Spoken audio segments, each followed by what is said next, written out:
Perkenalkan, nama saya Sedi Kamagdi dengan NIM 190261291. Jadi sini saya akan menjelaskan mengenai teknik LJP yang baik dan benar versi terbaru, yaitu adalah AHA dari 2020. Jadi di sini apa itu fungsi dari LJP? Itu dari definisinya ada suatu resistasi jantung paru di mana itu berguna pada pasien yang diketahui mengalami kardiak arrest atau henti jantung. Bagaimana kita tahu pasien tersebut henti jantung?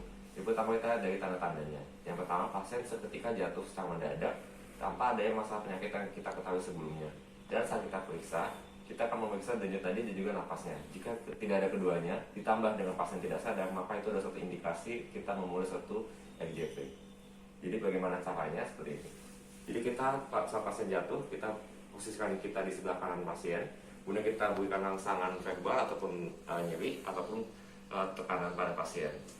Seperti ini. Pak, bisa dengar suara saya, Pak? Pak, namanya siapa, Pak? Gitu. Kita lihat responnya bagaimana. Jika pasien tidak berespon, kita berikan rangsangan nyeri. Itu bisa di daerah sternum. Nah, kita rangsangan hasilnya gimana? Pada pasien, jika dia tidak ada bukan rangsangan seperti gerakan ataupun buka mata secara spontan, maka itu suatu kondisi pasien tersebut tidak sadar. Kemudian setelah kita mau cek responnya, kita melakukan pemeriksaan denyut nadi, itu denyut nadi pada leher, itu adalah arteri karotis, dan juga kita memeriksa nafas secara bersamaan keduanya. Jadi dengan cara teknik 3 jari, kita letakkan seperti ini pada leher, kita rasakan denyutnya, kemudian kita taruh telinga kita pada bagian atap depan mulutnya pasien. Kita juga melihat pengembangan dadanya secara bersama selama 10 detik. Kemudian jika kita setelah melakukan evaluasi tersebut tidak ditemukan adanya denyut nadi dan juga tidak adanya hembusan napas ataupun gerakan dada dan pernapasannya, maka itu satu kondisi pasien tidak sadar dengan tidak ada nadi dan tidak ada napas. Maka kita indikasi memulai suatu tindakan resusitasi jantung paru. Jadi untuk tindakan resusitasi jantung paru itu sendiri ada beberapa teknik yang harus diperhatikan. Jadi ada namanya istilah, itu adalah prinsip LJP yang baik dan benar. Yaitu pertama, kita posisikan terlebih dahulu tangan kita seperti ini.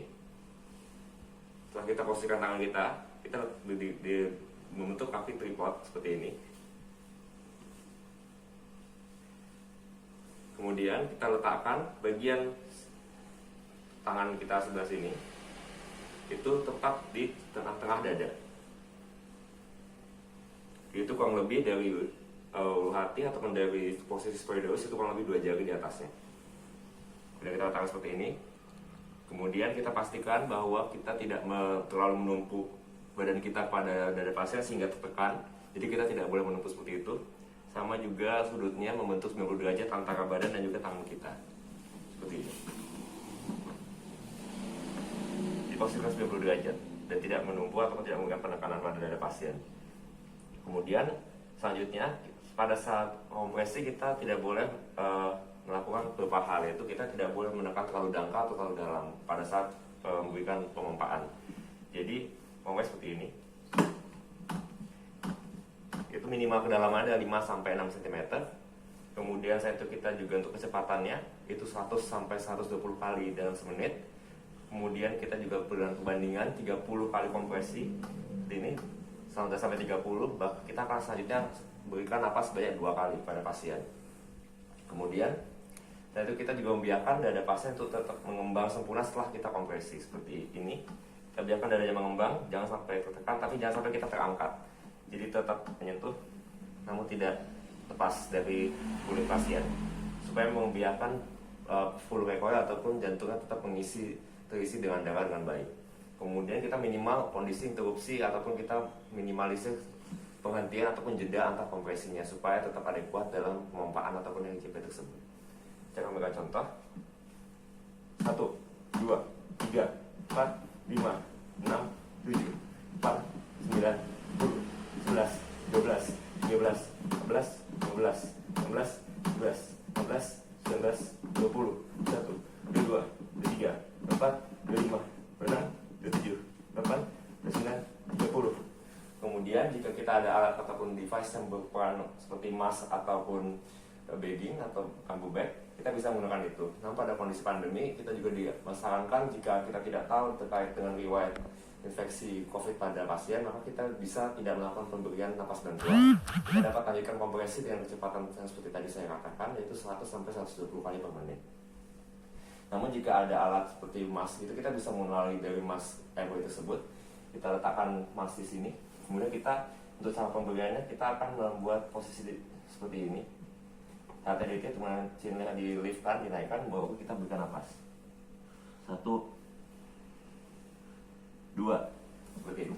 Kemudian kita sambil lakukan RJP tersebut, kita dapat meminta orang lain untuk meminta bantuan seperti menelpon ambulans ataupun juga meminta untuk mencarikan AED ataupun auto defibrillator yang ada di desa, di airport ataupun ada di mall ataupun ada di tempat tertentu seperti itu. Kemudian jika AED ataupun penolong sudah ahli lebih datang, maka kita dapat memberikan ataupun memberitahukan kepada penolong tersebut berapa banyak yang sudah kita lakukan, berapa banyak kompresi, berapa banyak kita berikan nafas bantuannya, supaya penolong tersebut dapat mengetahui apa tindakan selanjutnya.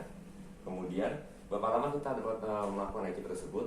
Jadi biasanya umumnya tuh kita dapat melakukan tuh sebanyak 5 kali siklus. Itu dimana satu siklusnya ada 30 kompresi dengan 2 kali napas bantuan, atau itu selama 2 menit. Kemudian setelah 2 menit apa yang harus kita lakukan? Setelah 2 menit kita akan memeriksa kembali nadi dan juga napasnya. Itu untuk menentukan apakah pasien tersebut sudah LOSC atau tidak. Apa itu LOSC? Jadi LOSC adalah Return of Spontaneous Breathing and Circulation. Jadi kita abal lagi seperti tadi dengan 3 jari. Kemudian juga kita dengan napasnya juga. Jadi kita dengarkan, jika setelah 2 menit melakukan kompresi ataupun RJP, kita nilai sudah ada, maka kita buat pasien dalam posisi recovery position. Kemudian jika AED sudah datang, kita juga dapat memasang alat AED yang sudah otomatis tersebut. Jadi nanti sudah ada kotak dan ada instruksinya, dan saat ini juga biasanya AED tersebut sudah otomatis untuk menginfokan atau menginstruksikan kita sebagai penolong yang awam untuk gimana meletakkannya. Biasa kita letakkan ada pad atau di atas dada sebelah kanan, kemudian satu lagi taruh di dada sebelah kirinya seperti ini. Kemudian biarkan AED tersebut menilai apakah perlu di-shock atau tidak. Jika perlu di-shock, maka kita jangan menyentuh pasien, namun kita tekan tempat untuk melakukan shock di daerah kotak tersebut. Nanti akan saya tunjukkan gambarnya, ada video ini. Mungkin itu sekian dari saya terkait dengan teknik RJP yang baik dan benar. Semoga membantu. Terima kasih.